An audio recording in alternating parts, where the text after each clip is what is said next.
And so I think when you and I met, first of all, we were like, holy crap, we're from the same town, which is wild. So And wild. we were in the same industry and we have back problems. We were like, wait, I scoliosis? was Like, I have so scoliosis. excited. I was so excited. Well, and because like talking about like I really feel like community is such a huge part of all of this in my healing journey because I never knew anybody who had scoliosis growing up. Like I was the only one with scoliosis. I was certainly the only one who had the spine surgery. Like I I knew a couple of people who had very like mild scoliosis, but not to the point where it's like really affecting their lives.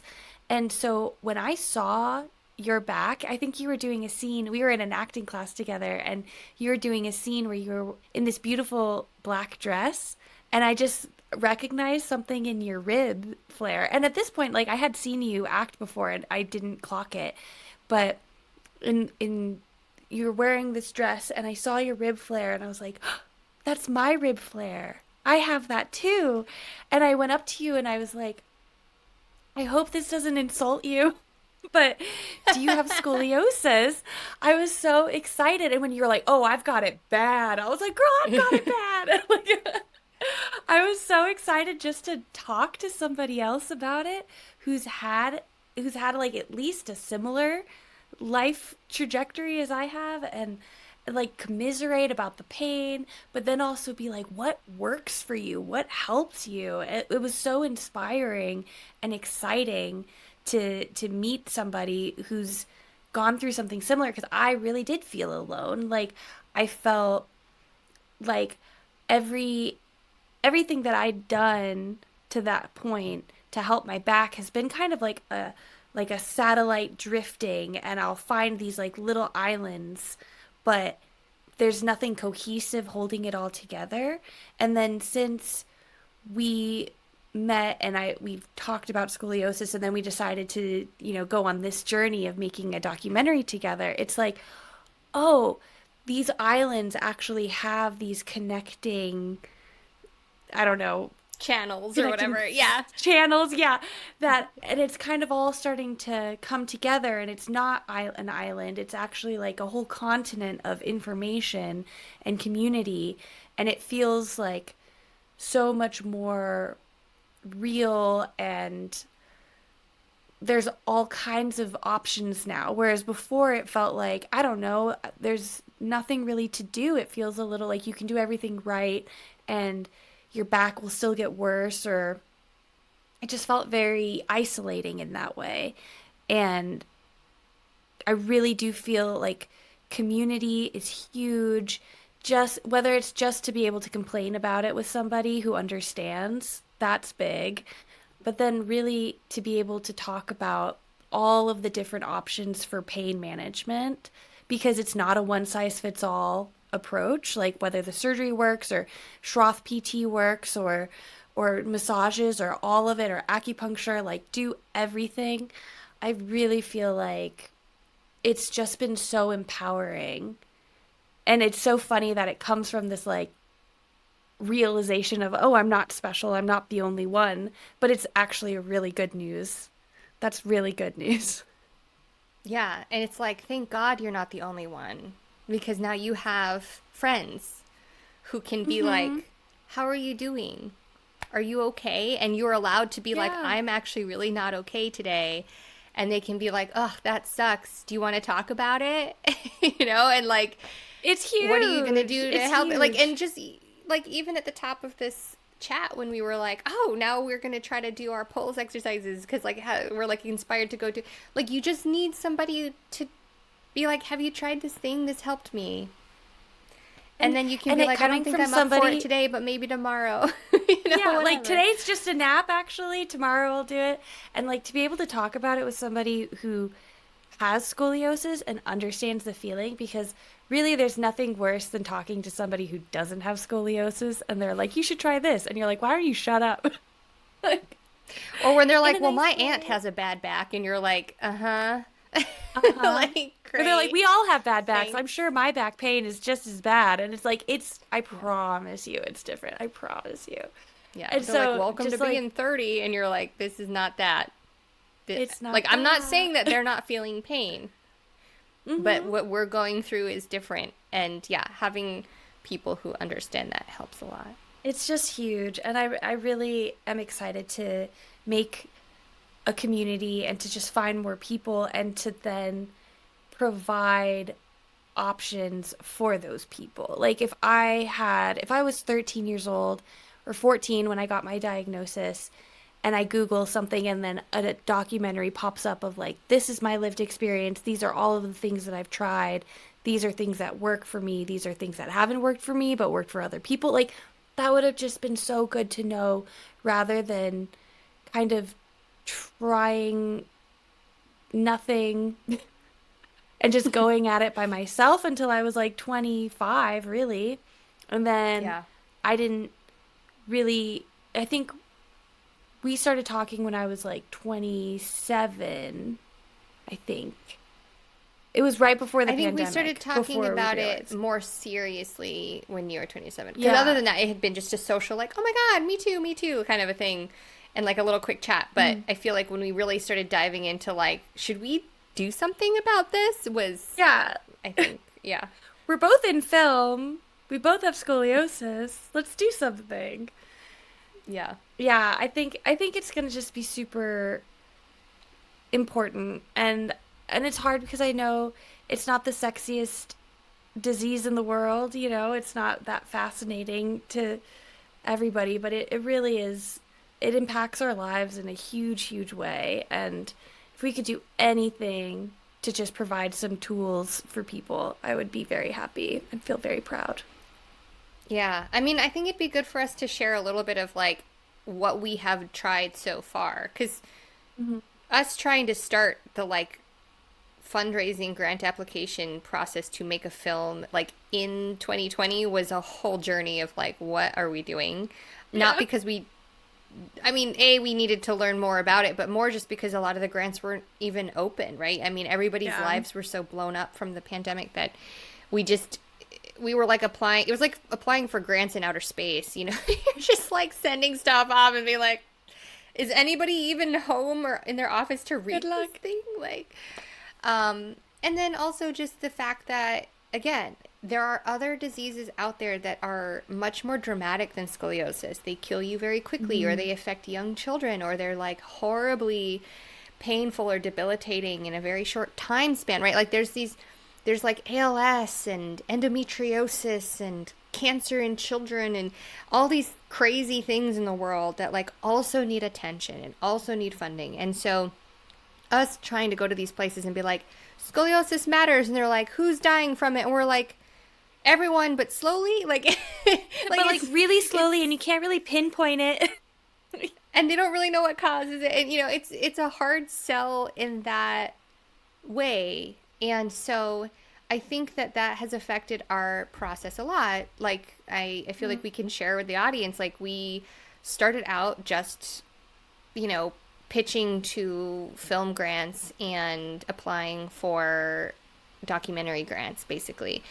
And after a couple years of that, granted, terrible timing because it was also right at the heart of the pandemic, but we really weren't having any luck. Yeah, and the And when you look feedback at was always the same. The feedback's always like, wow, that sounds so great, but just not right now. not right Not right now. now. And so then we were like, okay, well, maybe we should pivot to like more awareness building. And I feel like in the course of that pivot, we tried kind of a bunch of different things. And we weren't really in a groove of like content creation yet, because I don't think we were quite looking at that as the answer quite yet. But we were like talking about it. But talking about it and actually executing that amount of creation was like a whole learning curve of like, oh, we have all these great ideas, but we aren't really putting them out. We're just sort of still in this insular sort of pre-production mode, which is something we're Yeah. used to and not actually what content creation is. So, and like a lot of that I feel like is on me because my life was also very unstable, and then I got in that crazy car accident, and so there was a big hiatus for Oh boy. me in 2022 because I got hit by a semi truck. So there was like a bunch of delays and a bunch of setbacks, right? And relocating and life stuff, and then you got married, and Yeah. we had life happening. So then we Yes, I finally love kind you. of got our act together. I feel like over the last year and a half, we really found, okay, if we still do apply for grants. We did get nonprofit sponsorship from a company called From the Heart. So all of our donations to the film are now tax deductible, which is really great. But we kind of were like, we'll keep doing that stuff in the background. But what if we build our community first and we do the podcast so that we have content to put out to build this community? Because how can people find you if you aren't visible? Um, Yeah. and I feel like we've finally started to kind of get that momentum going. So we wanted to make this episode about our stories again because we realized that when we shot our initial, like, our stories things was like over 3 years ago.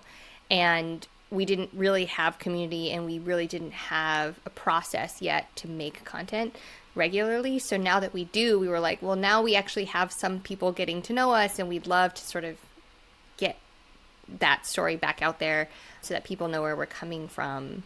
And our plans for the documentary have also shifted slightly in the sense that initially our goal was to raise $250,000 and then like start production and do all of the traveling in sort of an 8-week span and film in all the different locations because our documentary is basically going to show people how other countries approach scoliosis because every other country in the world has a different method. And I really think that we can all be learning from each other, sort of the way the London clinic totally opened my eyes and gave me a totally new plan and hope and strategy and results. And it really opened up my whole world of like, oh, I can treat this differently. I can approach this differently. And different countries have different protocols. And I find that very interesting that we are not sharing them all with each other. And I don't think that that's because of Yeah. any sort of antagonism. I think it's just because this whole being super connected with the internet is relatively new and Yeah. hasn't really reached the medical system in the same capacity as like social networks and stuff. So our goal is to fly to these different countries and talk to different practitioners, surgeons, doctors, work physical therapists in those places and talk to them and basically share their methodologies and their approach. So, for example, in many European countries, if you get the surgery, they send you to Schroth or scoliosis specific physical therapy for 6 to 8 weeks before your surgery. So you have a more positive surgical outcome. And then you go back to those physical therapists after your surgery to sort of like improve on the correction, sort of like you were saying how your spine is improved, but the rotation is not. Like they would work to address that post surgery. And that is not how we do it in the States. So we want to like basically go around the world and demonstrate and share how the different countries are treating scoliosis and talk to people who are actively on the front lines researching scoliosis and the new technologies around scoliosis or back pain management. Like there's a couple doctors that have recently come out with a like a knee replacement but for your spine, like joint replacement, so that if you have horrible arthritis like I do or degenerative stuff going on in your spine, you can actually get like the little metal caps like they do for knees and hips, and the downtime is really low. And so we want to talk to people like that who are on the front lines trying to solve these problems now in modern ways and share them with everyone so that you have as up to date, hopefully, and as much new information about what is available to you. And you're not limited by the one doctor who diagnosed you, even though they may be great, but that is one opinion. And I feel like if it's so easy in today's day to share information, we want to share as much information as we can. So our original plan to sort of do it all in one chunk has shifted, and now we're like, maybe we won't be able to raise that large sum of money immediately and do it all At in one, once. but we might be able to do it in little segments. So we're still going to have the same plan, but maybe compartmentalized slightly. And so that's sort of where we're at now, is we're kind of looking to build community, and we're still fundraising, but we're not necessarily, unless we get a large donor who wants to sort of fund the whole thing in one chunk like Which that. we are We're open to. Yeah, and we love that for us if that happens. But if not, then we're going to take whatever we can raise as soon as we reach the threshold where we can go to one location and film, we'll just do it one segment at a time. So that's sort of where we are at now with the project. And Caroline, do you want to talk a little bit to like the community building? Because I feel like you've been really engaged with that on TikTok mostly, but everywhere. And if you want to share some of where we're at with that. Yeah. Earlier you were talking about in your body you have these like dead zones or like dark, like how did you phrase it? Like little like dark spots where you don't really feel anything. I Yeah. always described it as like my body has these like little black holes where it's like I don't really understand what's going on. And I feel like the goal with my body and my back is to wake up those dead zones. And so instead of like my body being segmented into these like little spots of pain or numbness, it's all just one cohesive body that I can understand. I feel like that's honestly a metaphor for what we're trying to do with the information on scoliosis and our community. So it's like we're not just these little segmented spots, like we're all just one big community, and we can lighten up the path to where we can see each other and we can see all of the tools, and it'll just feel so much more cohesive and full.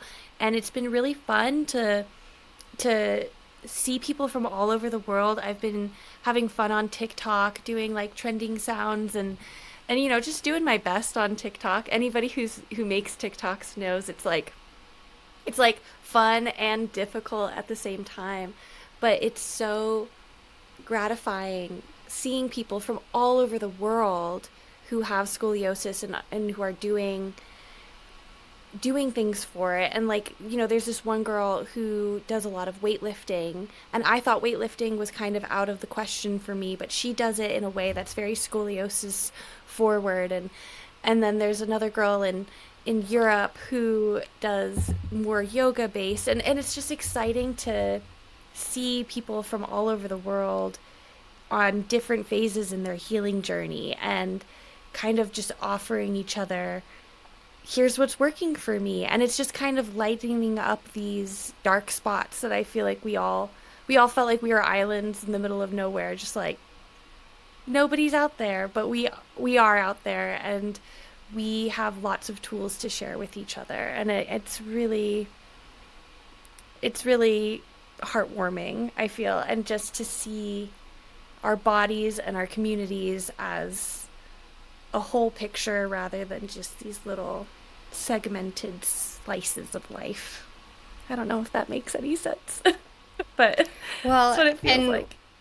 no, I think that that's a really good way to describe it. And one thing that we also altered, this is just reminding me now about our process with the documentary, is we are going to have both community and professional facing surveys. So if you are interested in sharing your story with us, we would love to hear it. And you have the option to share just the data for our own sort of research, or you can share your story to potentially be involved in the documentary itself if we feel like that is right for the story for us. But we will have that linked to our official website page.